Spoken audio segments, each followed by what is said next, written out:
St. Petersburg. Do you remember the first time you went here?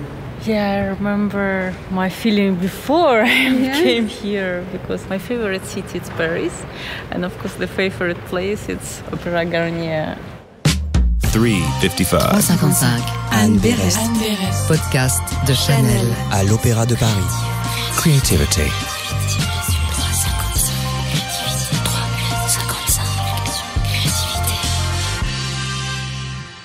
Bienvenue au 355, le podcast de Chanel à l'Opéra. Je suis Anne Berest, je suis écrivain. Je me trouve à l'Opéra Garnier qui bruisse du lancement de sa nouvelle saison. Chanel et la danse, c'est une longue histoire. Une histoire intimement liée à la modernité de Gabrielle Chanel. Car c'est dans la danse que Gabrielle a puisé des correspondances avec ses conceptions nouvelles du corps, du mouvement.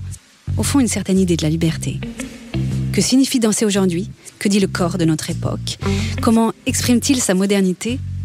Ces questions autour de la créativité, je suis allée les poser à des personnalités qui ont tout un lien avec la danse. Chorégraphes, danseurs ou actrices. 355, le podcast de Chanel. 355, bonjour Diana Vishneva, c'est un grand honneur de vous rencontrer. Vous êtes considérée comme l'une des plus grandes danseuses du monde entier. Vous êtes née à Saint-Pétersbourg. Très jeune, vous intégrez la troupe du Mariinsky. Vous devenez danseuse étoile alors que vous n'avez que 19 ans. Pour le gala d'ouverture de la saison, vous allez danser une pièce d'Ohad Naharin avec Aurélie Dupont. Alors, j'aimerais d'abord vous demander, que représente pour vous l'Opéra Garnier ? Bonjour Anna. Bonjour Anna. Je suis vraiment heureuse d'être à nouveau à l'Opéra Garnier. D'abord, bien sûr, parce qu'il est rare qu'une compagnie ou un directeur artistique invite un artiste extérieur. Et c'est vraiment un moment spécial. Et j'ai été très chanceuse, car durant ma carrière, j'ai été invitée plusieurs fois, peut-être 5 fois, à danser sur cette scène avec cette compagnie. Et c'est vraiment une grande responsabilité. Et un grand moment, à chaque fois, de remonter sur cette scène. Chacun de ces moments restera à jamais gravé dans ma mémoire. Est-ce que vous vous souvenez de la première fois où vous êtes entrée ici et quelles ont été alors vos émotions ? Oui, c'était en 2004. Brigitte Lefebvre m'avait invitée à danser Don Quichotte. C'était avec le danseur étoile José Martinez. Ce fut un moment très très heureux d'être invitée ici.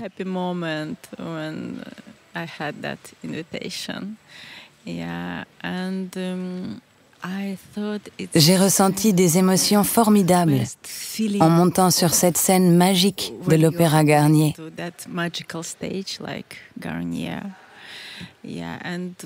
Et puis aussi, en vivant tout ce qui a entouré l'événement, les studios, les répétitions, la préparation et le système de préparation, tout était fantastique. Et aujourd'hui encore, j'éprouve les mêmes sentiments. Quand Aurélie m'a invitée, c'était il y a 2 ans, il a fallu 2 ans de préparation, et j'ai bien sûr répondu que ce serait formidable de revenir dans ce théâtre et sur cette scène pleine d'histoire et de tradition. Le sentiment qu'on éprouve en montant sur la scène du théâtre Mariinsky est très, très similaire.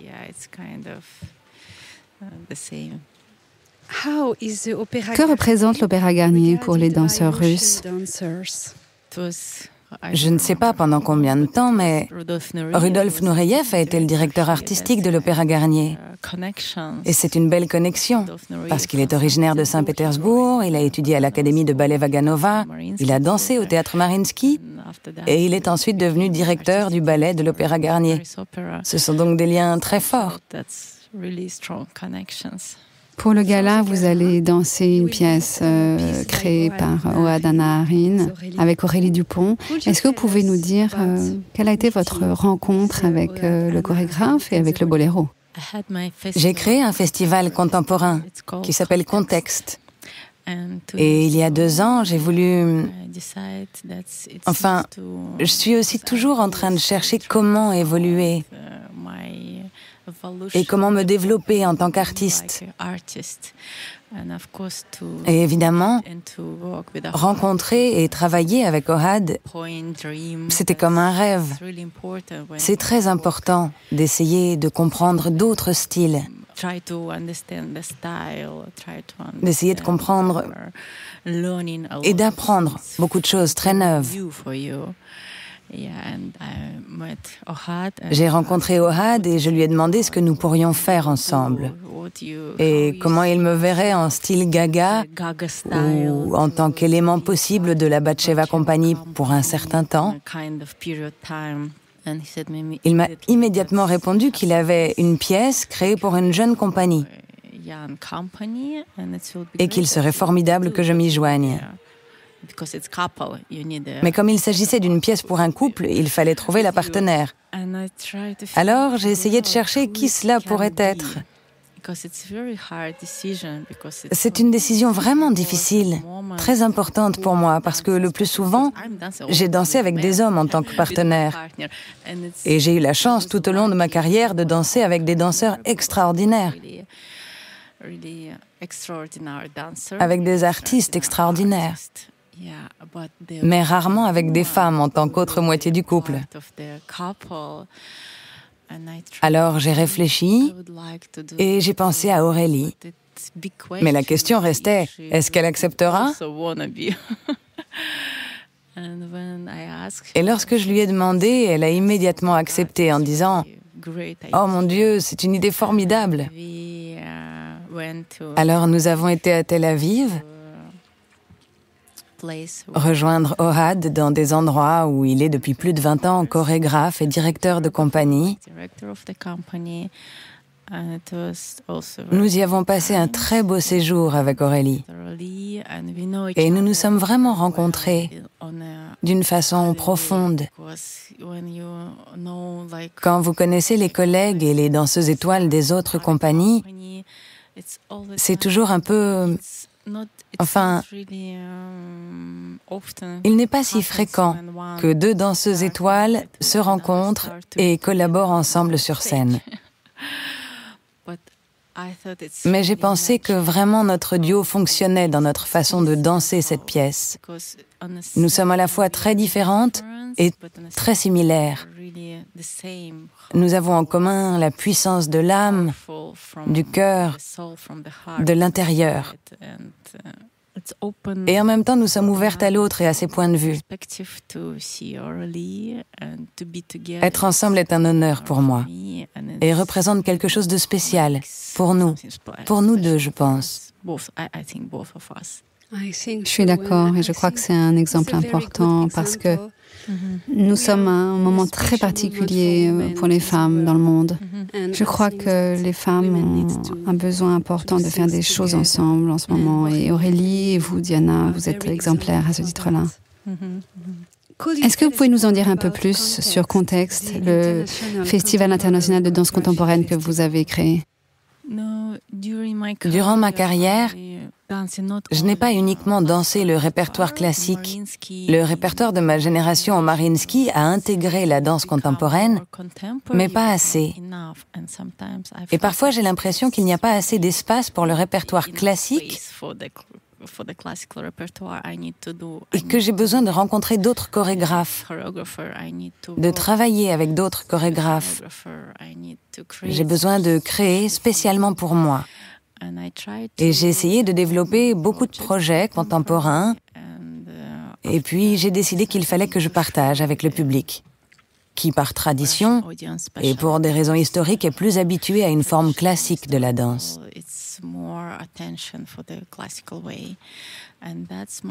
C'est comme ça que mon festival a grandi. Il a déjà 5 ans. Et c'était il y a 2 ans que nous avons dansé avec Aurélie sur la scène du Mariinsky et sur la scène du théâtre Stanislavski à Moscou. Creativity.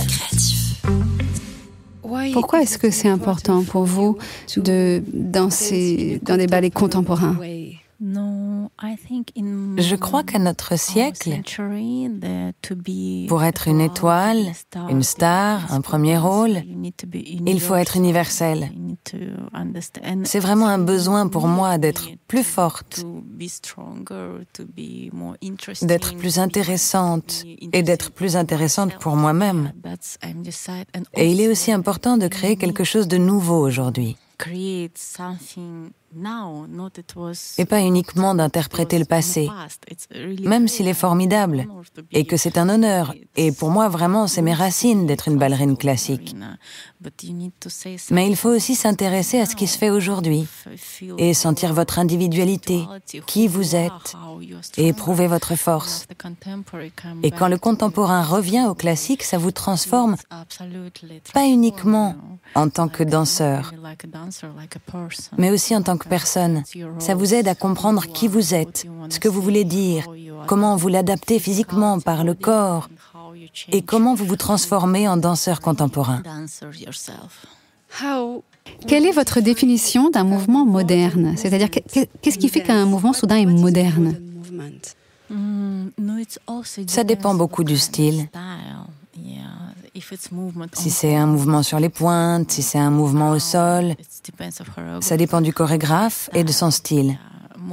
Le moderne et le contemporain, c'est également assez différent. Vous allez danser sur scène dans un costume spécialement imaginé par Karl Lagerfeld pour Chanel. Est-ce que vous l'avez vu? Oui, je les ai vus ce matin. C'était les premiers essayages. Est-ce que vous pourriez le décrire pour nous? C'est à la fois excitant et historique en quelque sorte, parce que ce n'est pas la première fois et c'est Chanel. Chanel a commencé à dessiner des costumes pour les ballets il y a très longtemps.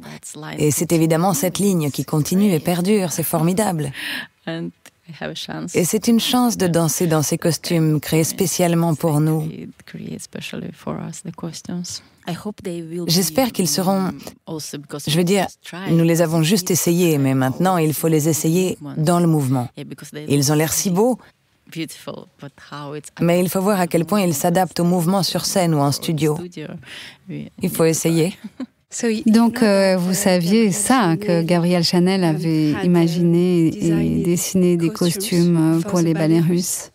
Oui, c'est pour ça que je disais à l'instant que c'est historique.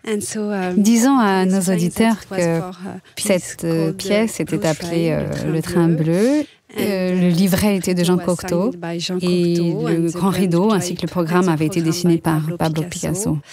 J'aimerais savoir alors pour vous, qu'est-ce qui est important dans un costume que vous allez porter sur scène? La liberté.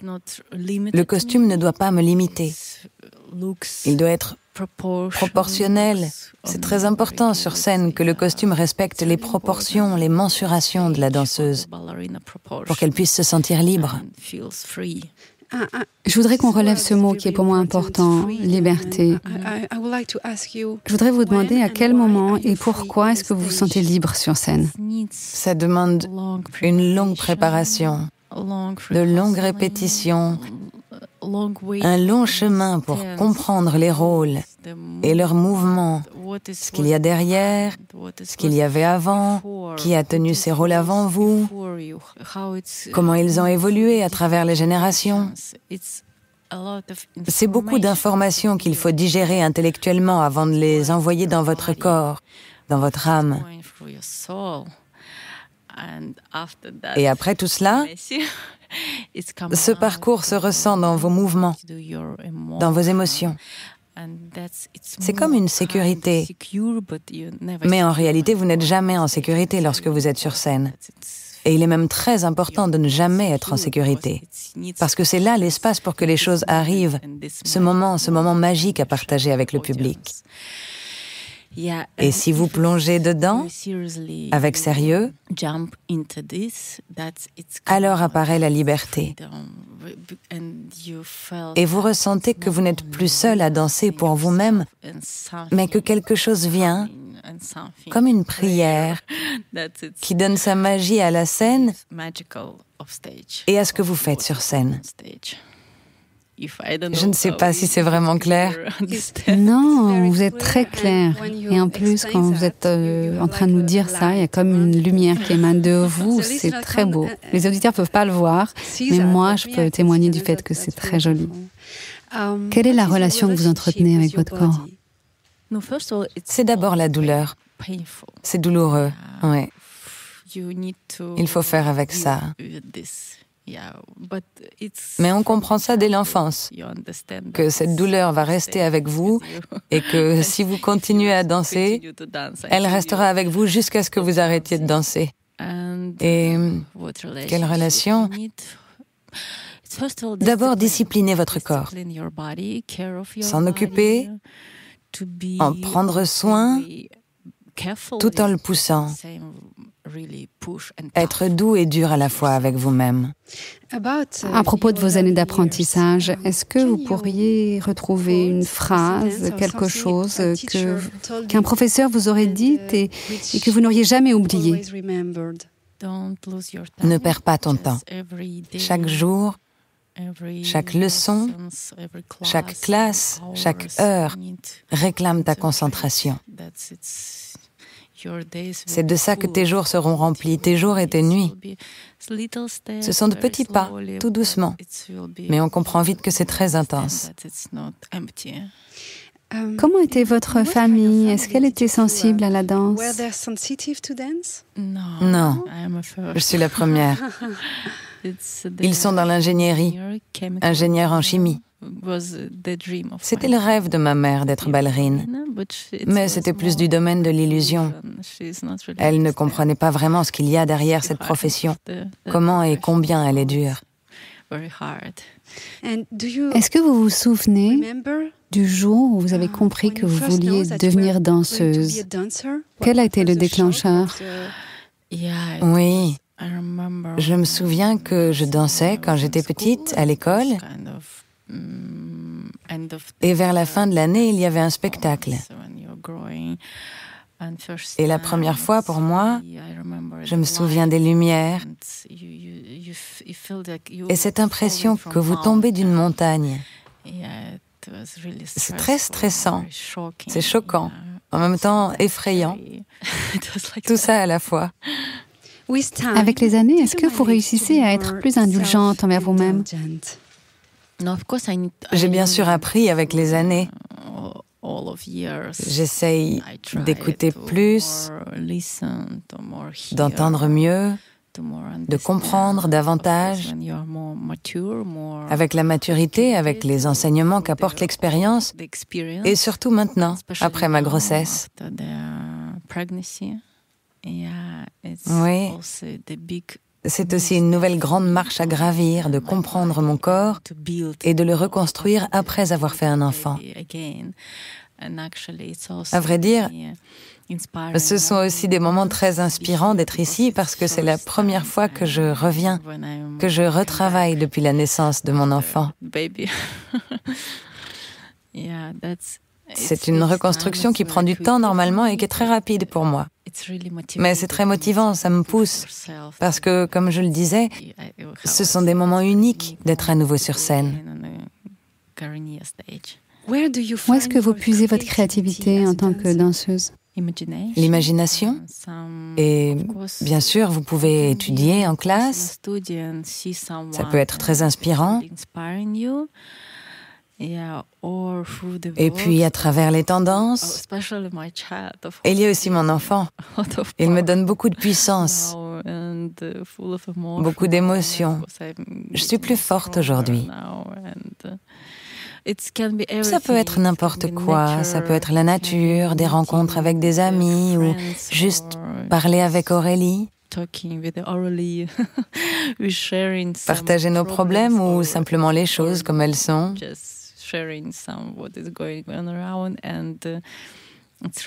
On a besoin d'inspiration. C'est ce qui vous donne le pouvoir. Qu'est-ce que la danse représente pour vous? C'est ma vie. C'est le mouvement. À travers la danse, je comprends, je vois ma vie.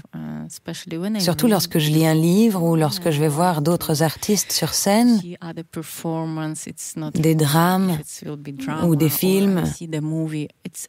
Tout ce qui passe dans mon cerveau, dans mon esprit, c'est à travers la danse et le mouvement que je le comprends. Et je trouve ça formidable parce que c'est vraiment ancré au plus profond. Creativity.